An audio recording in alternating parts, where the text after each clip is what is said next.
In addition to that, I got into some voice acting work where I worked for a cult here in Japan where I did the voices. This is so stupid. I've heard this story, but we should probably hash it out. We should start from the beginning. So how did this opportunity come around? Well, this was actually one of the first opportunities I had was because when in Niigata, I met a member of that church and they said, "You have such a lovely voice." And I was like, yeah. And I was like, yeah, that's pretty cool. And they were like, you should do work for our El Cantare or whatever. And I was like, what? I was like, no, I haven't had that on the menu yet. I was like, what's that? And they were like, no. They were like, no, that's the great one. I was like, oh, okay, I misheard that. But and so I came to Tokyo and it was like I was so young, man. And I was 31. I mean, I was young comparatively, but in my experiences in the country. Thank you for that. That makes me feel so much better. So I had to clarify that. But we go in there and I go into this gilded building. It's this 18-story massive place. And they have them all around Japan. And I go in there and they were like, yeah, welcome. And I swear to God, I'm not making this up. The girl who was like the receptionist, must have been 21, 22, 23, really young, really attractive. And she had the Sazai-san dog as a big stuffed animal hugged to her chest. And she was like, welcome. And she'd say like, can you say welcome? And then she would like talk as the dog to me. And I was like, all right, let's go. And so I was like, which one do I reply to? I was like, do I talk to the dog or you? And I was like, hi, And so they were like, all right, well, we got to go up to the top floor and we have your script ready and stuff. And I said, okay. We go to the top and the script had way too many English mistakes. Like it was incomprehensible. Yeah. Like it didn't even make any sense. So they said, all right, well, we'll wheel out the YouTube videos of his speeches and then you can just read that along, but like him. Yeah. And I said, okay, well, set it up for me. What's the deal? And they were like, all right, do you know like who Jesus is? And I was like, yes. I was like, I am aware. I've heard the name before. Yes. And they were like, all right, imagine that you can hear Jesus talking to you. And I was like, okay. I went to Catholic school for a year. I know what that's like. They're like, and Santa. And I was like, I was like, that's a very different voice. And then they were like, and you have like the Prophet Muhammad, or you have El Cantare, which I guess is another being, or Buddha, or she listed like 9 or 10 different deities. Yeah.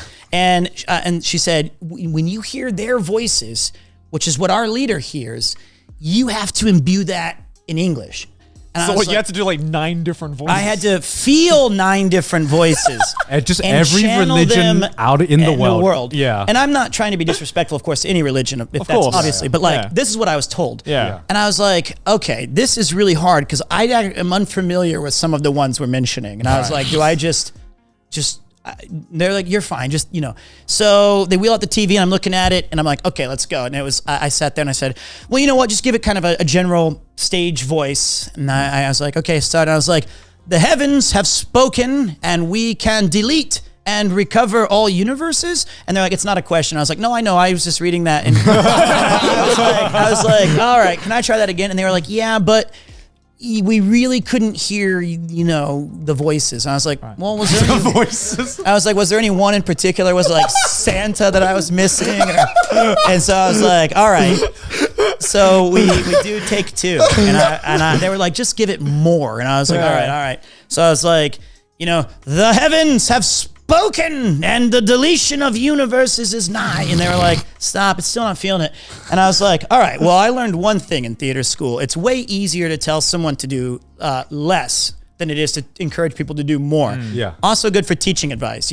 Start them off as big as you can and say, that's amazing. Let's keep most of it, scale it back. So I went full Dynasty Warriors 3 with it. I was like, if they want to hear the voices, I'll go with whatever the most ridiculous. And I was like, I'll move this a little bit further. I was like, the heavens have spoken. And then the girl was like, and I was like, the deletion and creation. And then they were like, that's great. We did that shit for 2 hours. And then I was like, I had the best time of my life. I was like, that's great. And so, but then, and I'm not making this up, I wish I was, right around the 2 hour mark, these like 8 or 9 dudes came in, fully like robed up with gilded robes on the top, and I swear on all of the voices that they, on one of the pillows, they had a gilded dagger, this golden dagger, and they were carrying it to the front for like a sermon of some sort. And she's like, our session's done. And I was like, okay, am I walking out of here alive or what's going on? And then they tried to like recruit me into if they, you know, they thought I had the voice. And so they said, we could, if you want to come back and do it again, you need to be a member of the group. And I was like, ow.